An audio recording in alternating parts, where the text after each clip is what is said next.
हरे कृष्णा हरे हरे, हरे राम राम राम हरे हरे। बोलो जगत गुरु श्रील प्रभुपाद की जय। धर्म प्रेमी हरि भक्तों, व माताओं,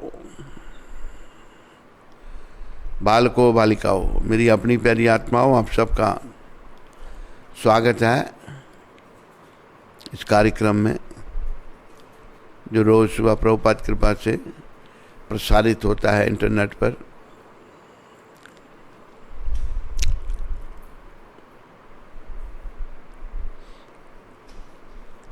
गुरु कृपा से कुछ शब्द, एक दोहा है बड़ा सुंदर। नारायण सुख भोग में तू लंपट दिन रैन। बोलो,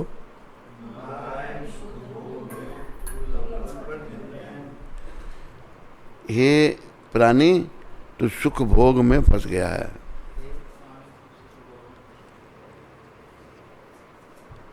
अंत समय आयो निकट, देख खोल के नैन। अंत समय तेरा निकट आ गए तो आंखें खोल के देख। और देखो अंत समय के बारे में शास्त्र हमारे क्या कहते हैं और संत समझाते हैं। ये जरूरी नहीं है कि वृद्ध होके ही किसी के प्राण निकलें, किसी भी अवस्था में निकल सकते हैं। छोटी अवस्था में छोटे छोटे बच्चे चले जाते हैं। हम जब छोटे थे, हमारे शरीर से भाई का लड़का था, छोटा सा, तो उस बच्चे को सभी प्यार करते थे और बड़ा धार्मिक।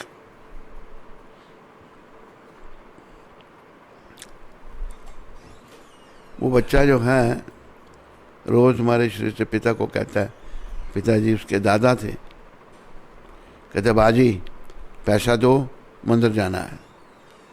रोज पैसे लेकर मंदिर में जाना। दीपू से बड़ा था वो। तो बच्चों को नहलाओ तो बच्चे रोते हैं, उसको जब नहलाओ तो हंसता था। वो कुछ संत था वो। 2 के 3 साल का हुआ, शरीर त्याग दिया उसने। 3 साल की अवस्था में शरीर छोड़ दिया। क्या उम्र है। तो मतलब कहने का ये है, किसी भी अवस्था में कोई भी जा सकता है। इसलिए कहा है कि दो बातन को भूल मत। दो बातों को कभी नहीं भूलना। जो चाहत कल्याण। कल्याण क्या है? लोग अपना कल्याण सोचते हैं, मेरे पास खूब पैसे आ जाएं। आज का मानव यही सोचता है, नवयुवक, सुंदर लड़के से शादी हो जाए, बढ़िया नीचे कार हो, ऊपर ट्रक हो, बढ़िया घर हो रहने के लिए, बस कल्याण हो गया। ये धारणा हमारे कलयुग के नेताओं ने लोगों के दिलों में डाल दी। बस लोग यही सोचते हैं। अरे कल्याण कैसे होगा? कल्याण तो होगा अगर अंते नारायण स्मृति हुई, अंत काल में भगवान का नाम जीवा पर आया तो कल्याण होगा, नहीं तो नहीं होगा।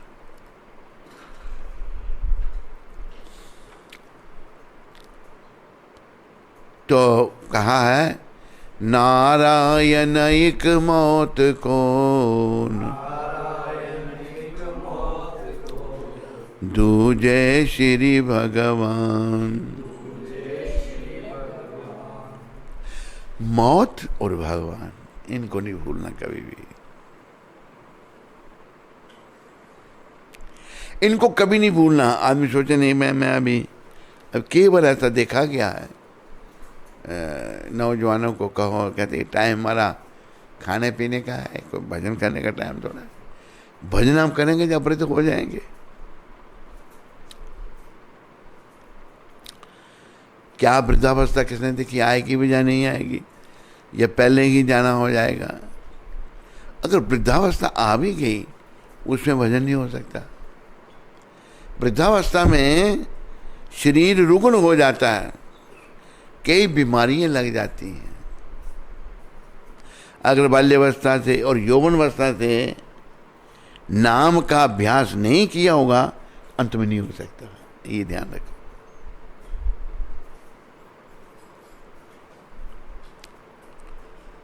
अभी एक व्यक्ति हमारे संपर्क में, वृद्ध, बड़ा बीमार हो गया।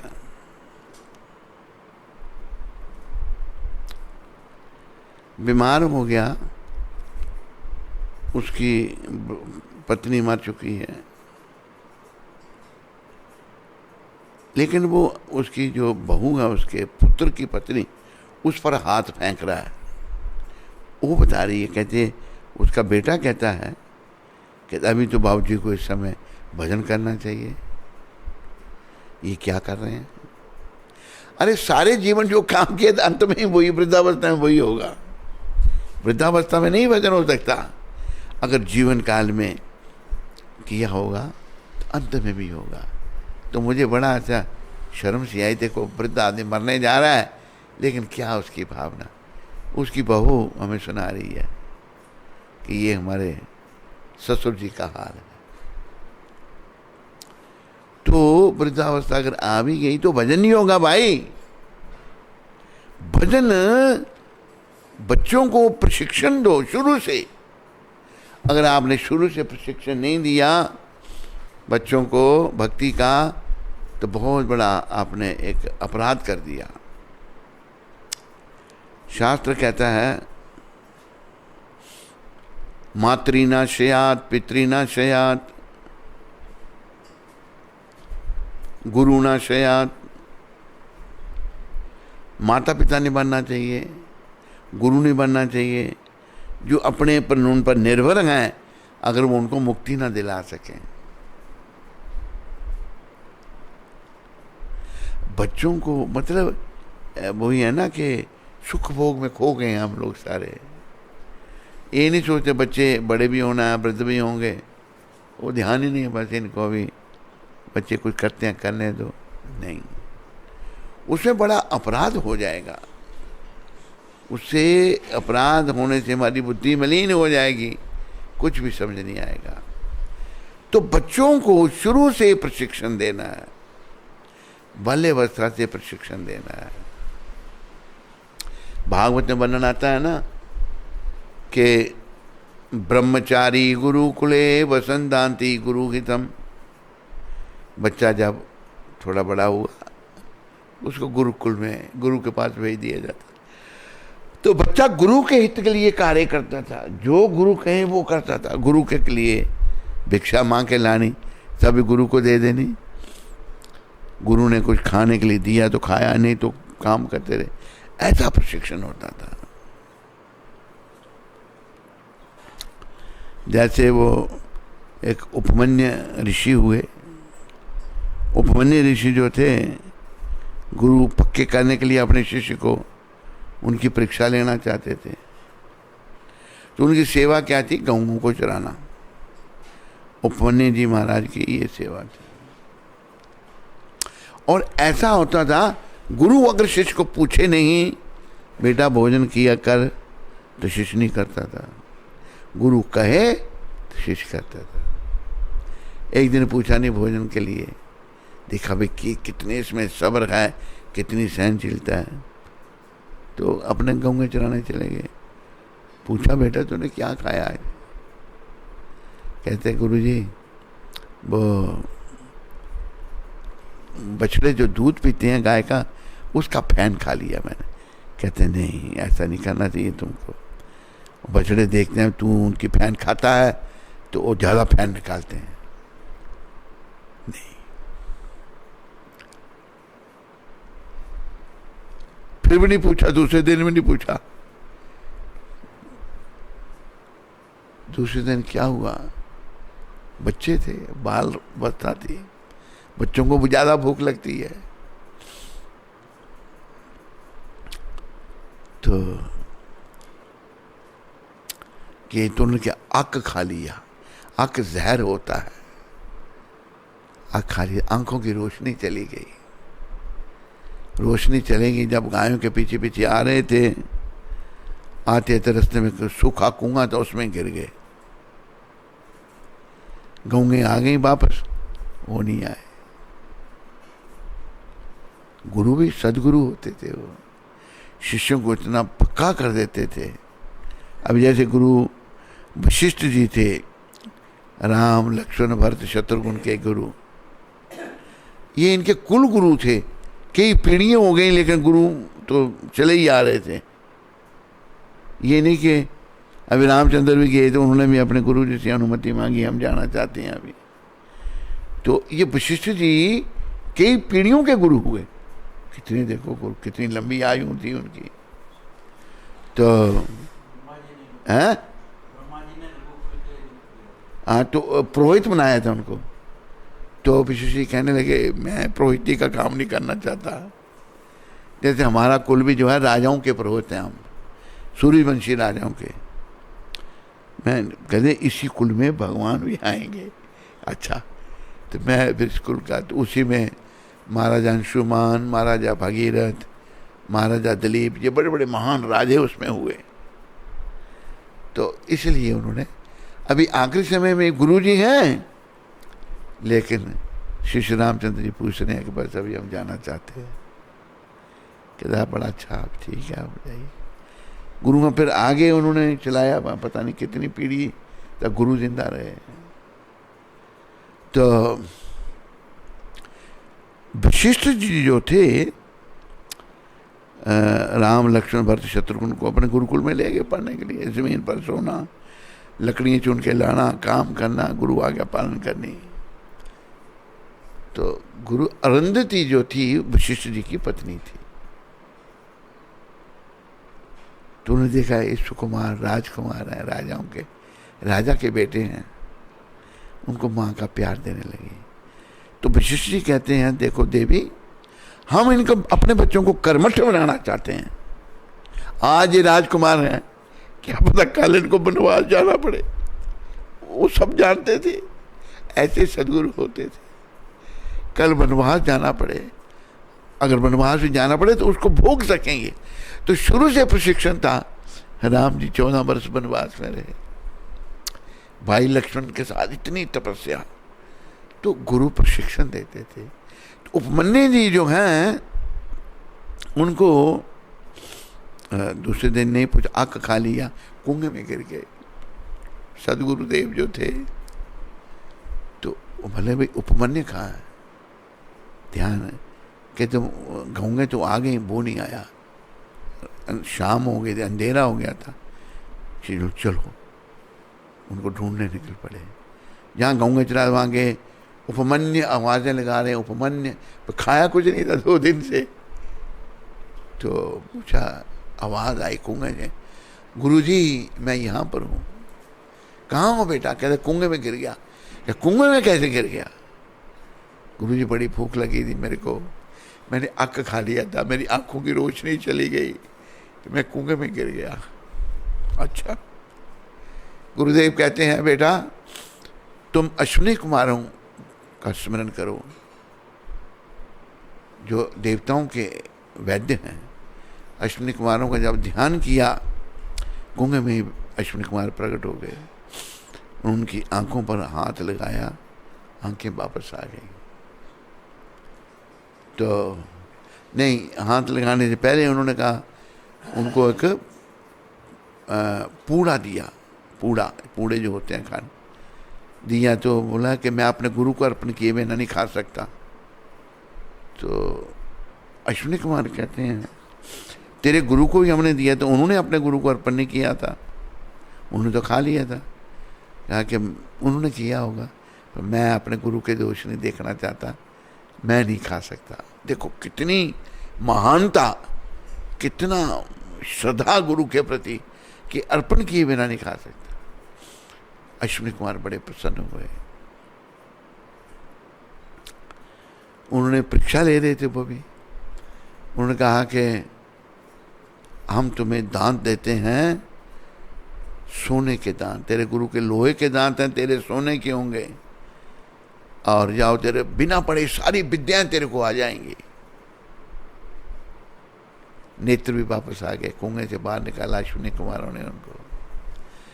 तो ये हमारी संस्कृति है। जीवन का उद्देश्य शुरू से तैयार होना है धाम में जाने के लिए, ना कि आवागमन में जाने के लिए। लेकिन ध्यान हटता जा रहा है। लेकिन बड़ा शुक्र है कृष्ण भगवान का, ऐसे महात्माओं को, ऐसे वैष्णवों को, प्रभुपाद जी जैसे वैष्णवों को भेज दिया। जैसे एक और बड़ा सुंदर दोहा है, सब बोलो, इंटरनेट में सुनने वाले बोलो, उज्जवल पहनिए कपड़ा।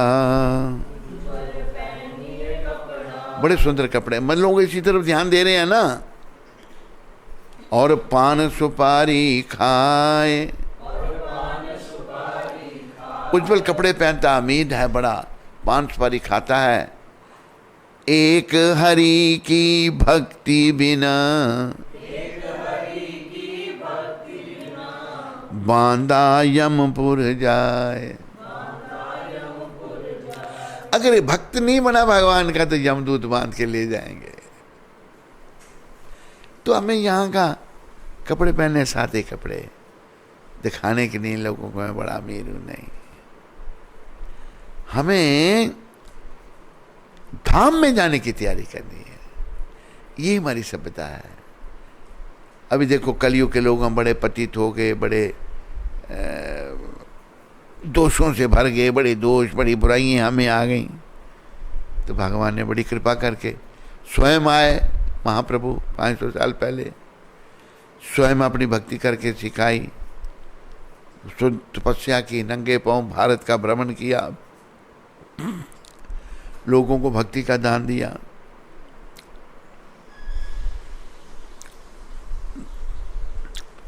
फिर लोग भूल गए कलयुग का प्रभाव।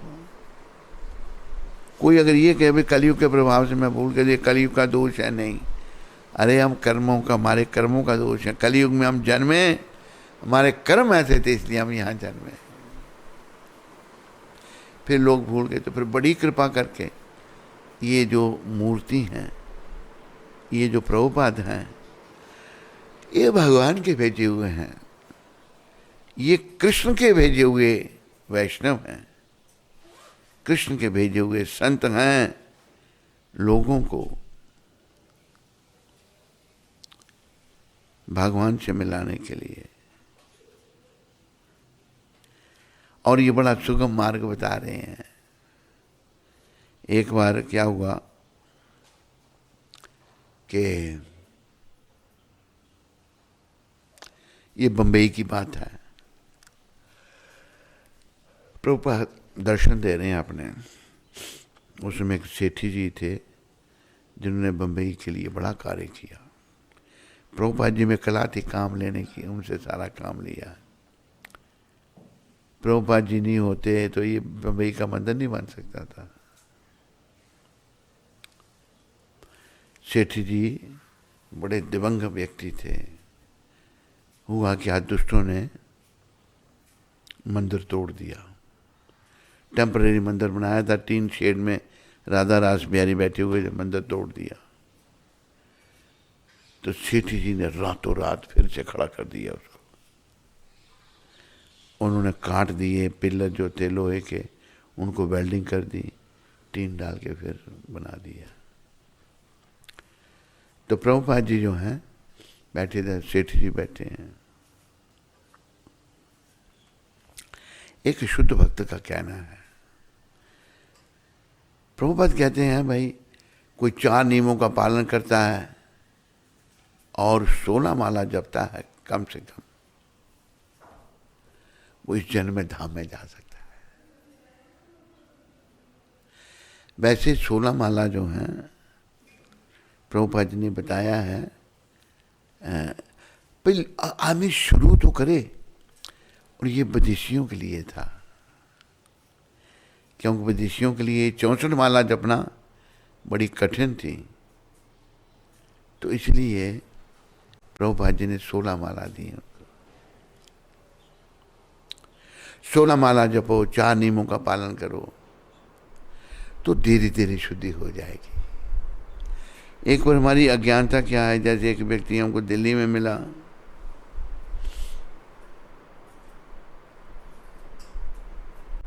उसने, हमने बोला उसको माला जपने लगा।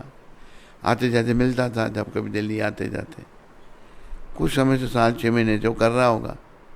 तो मुझे क्या कहता है, दर्शन नहीं हुए, दर्शन नहीं हुए। एक 7-6 महीने से जप कर दर्शन, इतने सस्ते भगवान बना दिए। अरे जप करते करते जब सारे दोष हमारे चले जाएंगे, हृदय हमारा निर्मल हो जाएगा, बुराइयों से हमारा मुख मुड़ जाएगा, फिर भगवान के दर्शन होंगे। ऐसे थोड़ा है, जब तक कोई पूर्ण रूप से शुद्ध नहीं होता। एक बात और प्रभुपाद ने सुनाई है कि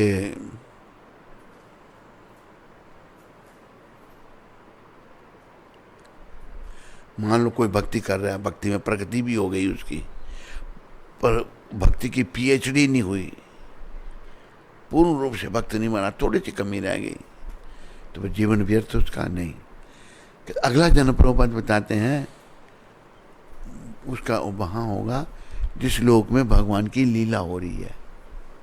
इस समय में भगवान की किसी ना किसी लोक में लीला चल रही है, भौतिक लोक में। उसमें वहां जहां लीला हो रही होगी वहां जन्म होगा और वहां भगवान का संग मिलेगा, भगवान का संग मिलेगा। जैसे लोक में भगवान के सखा थे, सब महान आत्माएं थी, और जो थोड़ी बहुत कमी उस लोक में निकल जाएगी और वहां से शरीर छोड़ने के बाद भगवान के साथ फिर धाम में जाएंगे। तो धाम में जाने के लिए बड़ी योग्यता, बड़ी शुद्धि चाहिए। वहां पर कोई काम, क्रोध, मोह, लोभ, अहंकार, मद, मत्सर, ईर्ष्या, दंभ, कपट कुछ नहीं चाहिए। वहां बिल्कुल शुद्धि चाहिए। जो बिल्कुल शुद्ध हो जाता है वही धाम में जाने के लायक बनता है। वो हमारे जीवन का उद्देश्य है। इसलिए एक बात मैं आप सबको ये बताऊं कि इस बात को कोई समझे ना समझे, आपका पड़ोसी समझे ना समझे, पर आप समझो। क्यों? एक तो हमारे में लोगों में क्या दोष आ गया है, बद्धावस्था में है ना, बंधन में है, कंडीशन स्टेट में है, ये दोष हमें आ गया है। दोष हमें क्या आ गया है?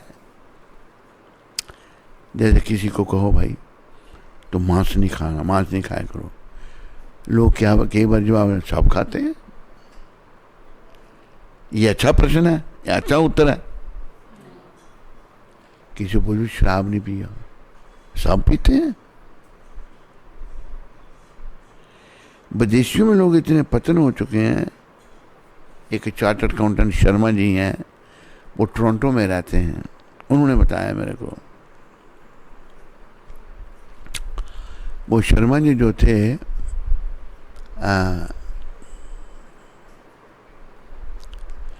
न्यूयॉर्क में पढ़ने के लिए आए।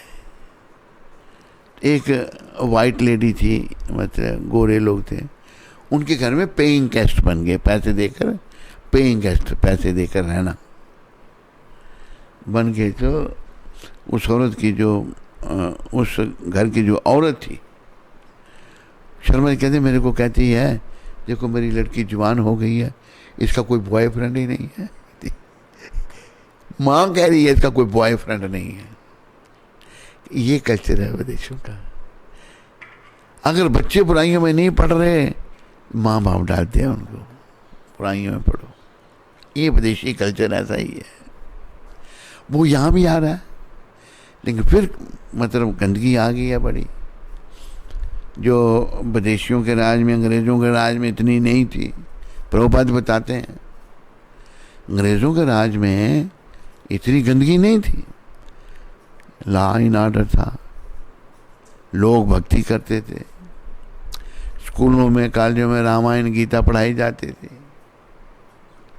लेकिन ऐसा दुर्भाग्य कि जब भारत स्वतंत्र हुआ देशभक्तों के बलिदानों से, ऐसे लोग राज्य करने आ गए जिनका कोई धर्म ही नहीं। ये बहुत बुरा हुआ देश के साथ, बहुत बुरा। देखो फिर भी भगवान प्रभुपाद जी को भेजा है। अभी जो नेता हैं वो धार्मिक हैं, भगवान में मानते हैं, देशभक्त हैं। पहले ये ऐसे लोग थे, देशभक्तों को जीने नहीं देते थे, देशभक्तों को मार देते थे, उनका विरोध करते थे। जैसे शास्त्री जी बड़े देशभक्त थे, ईमानदार थे। जैसे मोदी जी ईमानदार हैं, शास्त्री जी भी ईमानदार थे। शास्त्री जी के जीवन की एक घटना इधर कश्मीर में मूंगे मुकद्दस, वो हज़रत मोहम्मद का एक बाल है, वहाँ रखा गया है। बाल तो वो गुम हो गया, बाल, बड़ी अफरा तफरी मच गई। तो उस समय के प्रधानमंत्री नेहरू ने शास्त्री को बोला, जाओ ये समस्या का हल करो वहाँ पर। तो कोई मौसम सर्दियों का था, श्रीनगर में ठंड होती है। शास्त्री कहते मेरे पास कोट ही नहीं है। देख उस समय पता नहीं रेलवे मिनिस्टर थे जगह क्या थे, बस इतना उनका सादा जीवन था, कोट ही नहीं था। पर शास्त्री ने अपनी, नेहरू ने अपना कोट दिया उनको पहनने के लिए। ईमानदार बड़े थे, लेकिन ये लोग मार देते थे। इन्होंने बर्बादी करनी थी, शास्त्री जी को मार दिया गया। अच्छे लोगों को नहीं रहने देते। लेकिन भगवान की बड़ी कृपा है, प्रभुपाद जी आए हैं हमें बचाने के लिए। तो मेरे प्यारे सुनने वालों, माताओं, बहनों, भाइयों, बच्चों, बेटियों, बेटों, मन बनाओ कि हमने भगवत प्राप्ति करनी है प्रभुपाद की कृपा से। बस ये नकल मत करो, सब करते तो मैं भी करता हूँ। क्यों भाई, सब करते तो मुझे क्यों नहीं करना? क्योंकि सबके साथ तुम नहीं जाएगा। जब सब जाएंगे ना तो उनके साथ नहीं जाएगा। तो अकेला आया, अकेले जाना है। इसलिए कहा है, आए भी अकेला जाए भी अकेला, आए भी अकेला जाए भी अकेला, 2 दिन की जिंदगी और 2 दिन का मेला, 2 दिन की जिंदगी। तू अकेला आया, अकेले जाना है भाई। ये 2 दिन की जिंदगी है, इसको लंबा मत सोच। क्योंकि हम सुख भोग में, जैसे पहला श्लोक मैंने कहा, नारायण सुख भोग में तू लंपट दिन रैन, अंत समय आयो निकट देख खोल के नैन।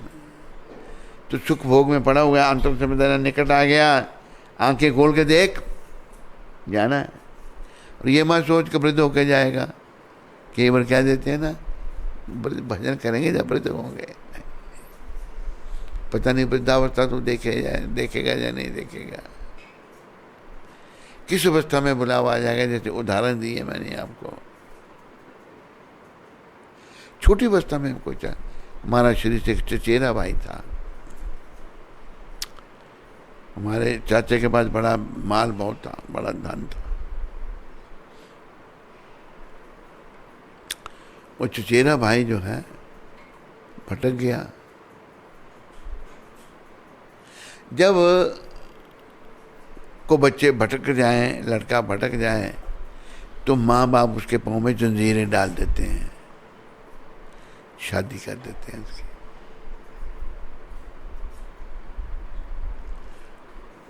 उसकी शादी कर दी। होगी मेरे ख्याल में उसकी 15-16 साल होगी उम्र, कम ज़्यादा भी हो सकती है। शादी कर दी, 3 बच्चे हो गए और 26 साल की उम्र में शरीर छोड़ दिया।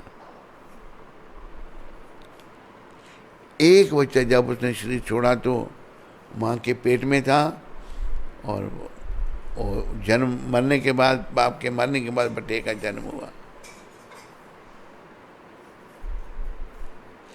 क्या भरोसा है जीवन का? आयु बड़ी अल्प है, इसलिए समय का नाश नहीं करो। देखो देखी में अपना प्रलोक मत बिगाड़ो भाई। याद रखो, मेरे साथ ना कोई आया है ना कोई जाएगा। मैं अकेला आया हूं, अकेले मुझे जाना है।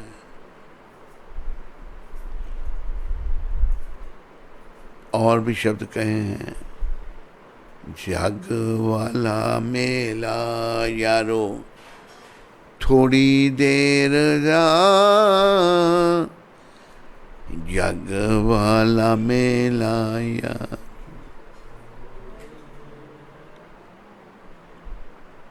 आपको लगता है बड़ा लंबा मेला है, बोलते क्यों नहीं? जग वाला मेला यारो थोड़ी देर दा, जग वाला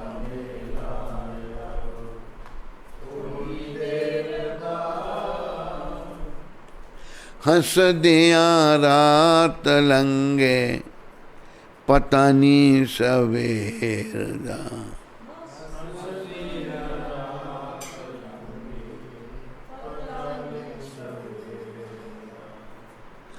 हमने रात बड़ी हंसी खुशी से बिताई, पता नहीं सुबह होगी भी या नहीं होगी।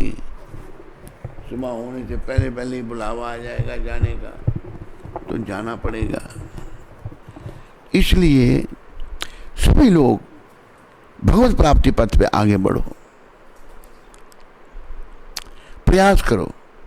सुगम मार्ग जो प्रभुपाद जी ने बताया है 4 नियमों के पालन करने का, मांस मच्छी अंडा प्याज लहसुन नहीं, सिगरेट बीड़ी तंबाकू पान शराब चाय काफी नहीं, अवैध स्त्री संग, अवैध पुरुष संग, मर्यादित पति पत्नी का संबंध मर्यादित होना चाहिए केवल संतान के लिए।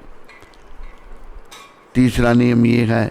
चौथा नियम, जुआ नहीं खेलो, सच बोलो, सुबह जल्दी उठो और ये महामंत्र जपो, हरे कृष्ण कृष्ण कृष्ण हरे हरे राम हरे राम।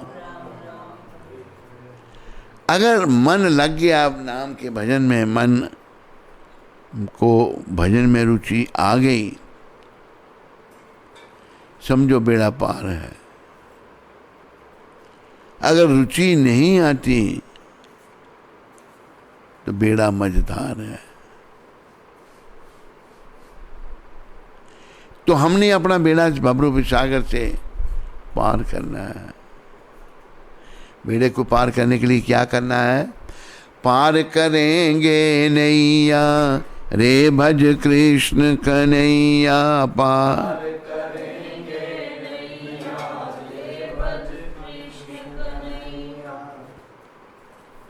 मेरी जो नैया है इस संसार को भव सागर का, भव सागर में पड़ी हुई है। पानी चाहे नहीं है पर इसे भी भव सागर का है।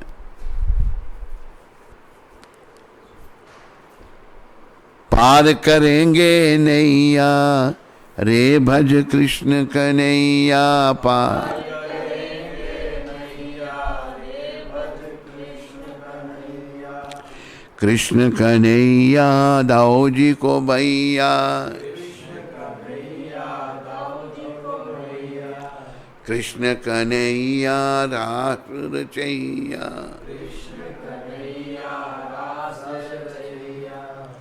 पार करेंगे नैया रे भज कृष्ण कन्हैया, पार करेंगे नैया रे भज कृष्ण कन्हैया। तो हमें भगवान का भजन करना है इस भवरूपी सागर को पार करने के लिए। वो ही हमको इस भवरूपी सागर से पार कर सकते हैं। कृष्ण के अलावा कोई नहीं कर सकता।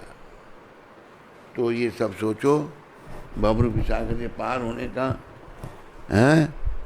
कहा कि सुमरिन बिन गोते खाओगे, क्या लेकर तुम आए जगत में, क्या लेकर तुम जाओगे। सुमरिन बिन इस भवरूपी सागर, बार बार जन्म मृत्यु के चक्कर में पड़ना पड़ेगा। तो मन बनाओ, प्रचार करो प्रभुपाद जी के आंदोलन का। आत्माएं समझें जो, उनका उत्साह बढ़ाओ, उनका सहयोग करो। जो नहीं समझ रहे उनके लिए भगवान से प्रार्थना करो, प्रभु इन आत्माओं पर भी कृपा करो। ये भी भक्ति का लाभ है।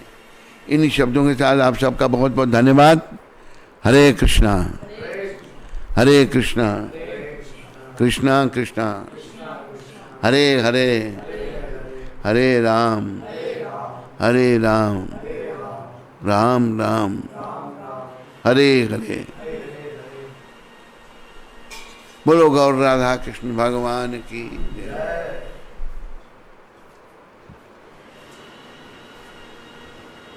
सत्संग चैनल पे महाराज जी का रोज़ सायंकाल 8:40 से 9 बजे तक जो कार्यक्रम चल रहा है उसमें बहुत सारे भक्तों का सहयोग है। और आज मैं विशेष तौर पे रमन प्रभु जी का, जो कि दुबई से हैं, उनका धन्यवाद करना चाहूँगा सब भक्तों की ओर से उनके सहयोग के लिए, और उनकी गुरु जी के प्रति श्रद्धा बढ़े और महाराज जी का आशीर्वाद मिले कि वो भक्ति में और आगे बढ़ें। हरे कृष्णा।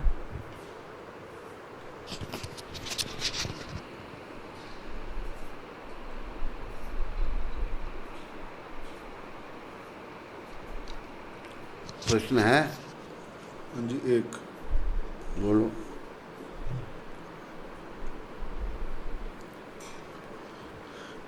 पवन शर्मा जी उधमपुर से। श्री गुरु महाराज जी के चरणों में इस दास का कोटि कोटि नमन स्वीकार हो। गुरु महाराज जी, मेरे 2 प्रश्न हैं। आपने कल के प्रवचन में बताया कि हमें अपनी कमाई का 50% कृष्ण भावनामृत आंदोलन में लगाना चाहिए, परंतु महाराज जी मेरी कमाई का 40% तो होम लोन की इंस्टॉलमेंट में जाता है। किस में जाता है? होम लोन की इंस्टॉलमेंट में। अच्छा, तो हमें क्या करना चाहिए? अपनी कमाई का 50% कृष्ण भावनामृत आंदोलन में लगाना और पूर्ण समर्पित होकर किसी केंद्र में रहना, इन दोनों में से क्या श्रेष्ठ है? आपका मूर्ख बेटा पवन शर्मा उधमपुर। ऐसा है पवन बेटा कि श्रेष्ठ तुम ऐसा करो, गीता का 4था अध्याय 34वां श्लोक पढ़ो तात्पर्य के साथ, और 18वां अध्याय और 66वां श्लोक पढ़ो। उसमें सब कुछ प्रभुपाद समझा रहे हैं, और फिर प्रभुपाद के चरण में प्रार्थना करो और जीवन को सफलता के पथ पे आगे बढ़ाओ। बस। अंजू माता वैंकूवर से। Hare Krishna Maharaj ji, this is Anju from Vancouver. Maharaj, I am going to ISKCON since 4 years. I have not received the initiation yet.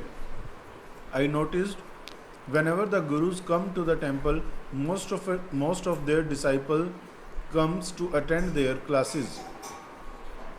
They do not come when other gurus come. We all are Prabhupada family. Prabhupada ji will, we all our Prabhupada family. हाँ, Prabhupada ji will be more happy when he sees us. We all give respect to all the gurus. Maharaj ji, how about if GBC makes a rule saying that all gurus must teach their disciple? You all must attend all the guru classes to make me happy. Otherwise, do not come to attend my class too. It hurts our feelings when we see this. It seems like there are too many different groups.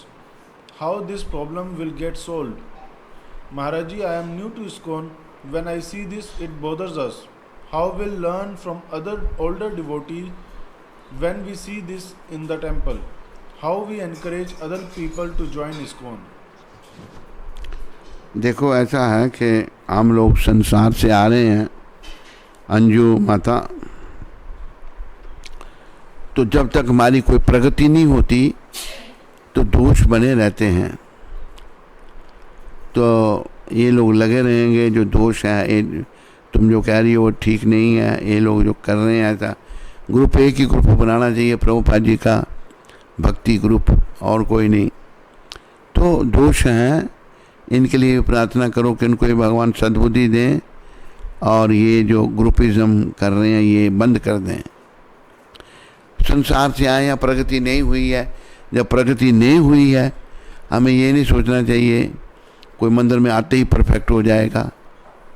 दोष उसके बने हुए हैं, धीरे धीरे दोष निकलेंगे। प्रभुपाद ने एक उदाहरण दिया है, पंखा चल रहा है, अब स्वच्छ तो नहीं आप कर दिए, पंखा घूमता रहेगा थोड़ी देर समय तक, पंखा घूमता रहेगा। इसलिए आप अच्छा सोचो, आप अपना उत्साह बढ़ाओ। और एक बात और कही है प्रभुपाद ने, 2 प्रकार की मक्खियाँ होती हैं। एक होती है मधुमक्खी, मधुमक्खी मधु ढूंढती है, और एक आम मक्खियाँ जो होती हैं वो जख्म ढूंढती हैं। आम मक्खी को कहीं जख्म मिलेगा, उसको काटेगी, खून पिएगी वो। हमने मधुमक्खी बनना है। और एक बात और प्रभुपाद ने कही है कि this material world is a bad bargain and we have to learn how to make the best use of bad bargain. ये संसार कोई अच्छा सौदा नहीं है, बैड बार्गेन है। इस बुरे सौदे का अच्छा इस्तेमाल करना हमने सीखना है। अंजू माता समझ आई तेरे को? हरे कृष्णा। शीतल माता अमेरिका से, हरे कृष्ण महाराज जी। एक शीतल पुष्पा की बेटी।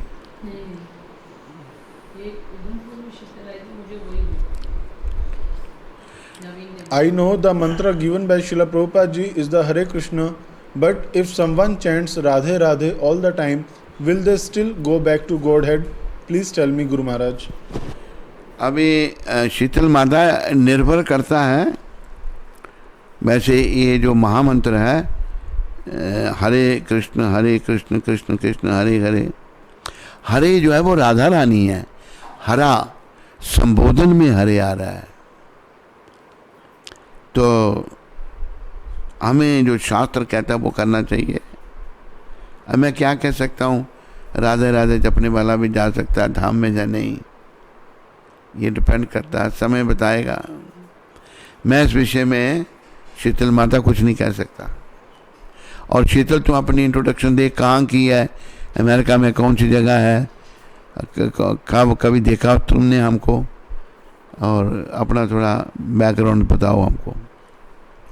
शांतनु दास यूके से, हरे कृष्ण महाराज जी।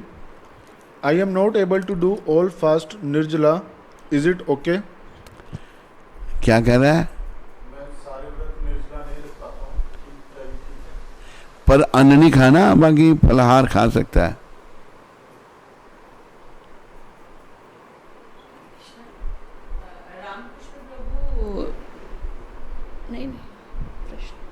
रामकृष्ण प्रभु यूएसए से पूछ रहे हैं, महाराज जी ज़रा मुझे बताएं कि जब हम गायत्री करते हैं तो जो जनेऊ है उसको 2.5 बार क्यों अंगूठे पे बांधते हैं? ये 2.5 बार का क्या प्रोसेस है? कोई हार्ड एंड फास्ट रूल कुछ नहीं है। 2.5 तो 3 बार बांध लिया कर, या 2 बार बांध लिया कर, कोई चिंता नहीं।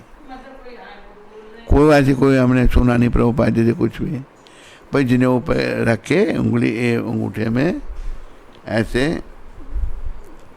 रामकृष्ण ये जो गाने, इसको ऐसे 3 बार कर ले तुम, ऐसे जप करना है, गायत्री जपनी है।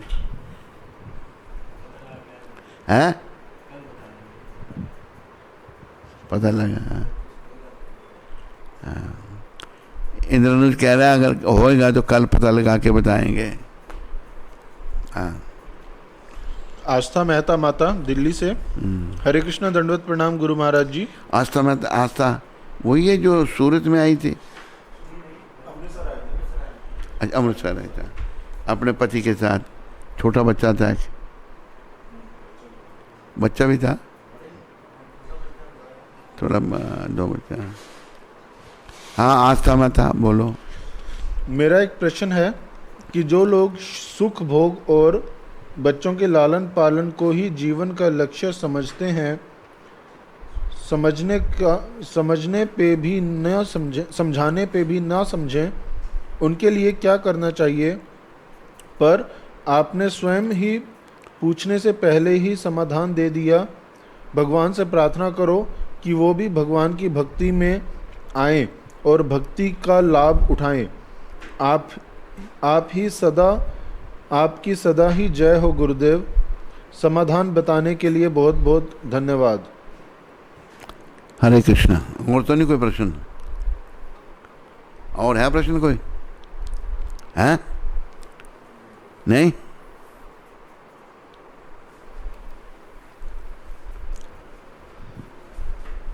हरे कृष्णा।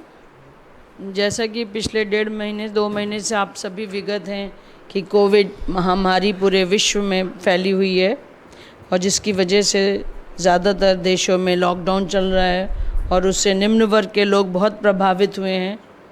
तो महाराज जी के प्रेरणा और आशीर्वाद से उधमपुर में पिछले 1.5 महीने से गरीब लोगों को राशन का वितरण किया जा रहा है, जो कि ये कार्यक्रम चल ही रहा है, करीबन हर 2-3 दिन छोड़ के होता है। तो इसमें आप सभी ने बहुत योगदान दिया और अभी फिर से गयाना से प्राण गोपाल प्रभु ने अपना योगदान दिया है, तो उनका और उनके परिवार का हृदय से आभार व्यक्त करते हैं। धन्यवाद। हरे कृष्णा।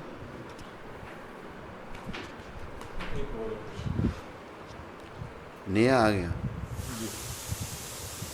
ठीक है। हर्षित पारीक। हरे कृष्ण महाराज जी, हर्षित धन्यवाद। पारीक कहाँ से? पूछता हूँ, पता नहीं। I am 22 years old. How much? 22. हाँ। I am not able to consistent in chanting. How to do that? One day I do 16 mala, then next day only one, and get involved in movies and all.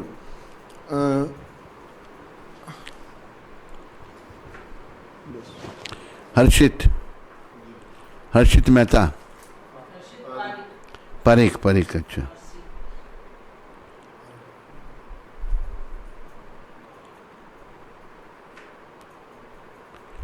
हर्षित, देखो तुम्हें जो उनमें involve हो जाता है तो मन तेरा उनमें लग जाता है।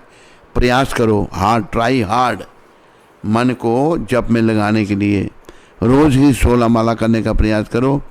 और ये मूवी वगैरह जो इंटरनेट में और मोबाइल में पढ़े जाते हो, इसमें मत समझो, ये वेस्ट ऑफ टाइम है। सब ये मंडन है और ये नरक का द्वार है।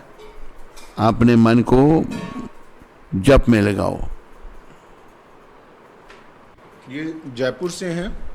PA to the Chief Justice Rajasthan high court. कौन है ये? अच्छा, उन्होंने बता दिया है।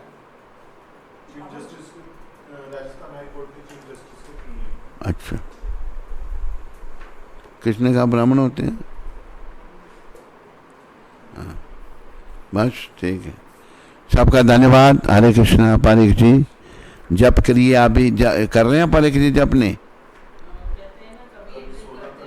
अच्छा, हाँ, नहीं, रोज़ 16 करो पारीक जी और जीवन सफल करो। चलो सब लोग प्रसाद लेते जाओ।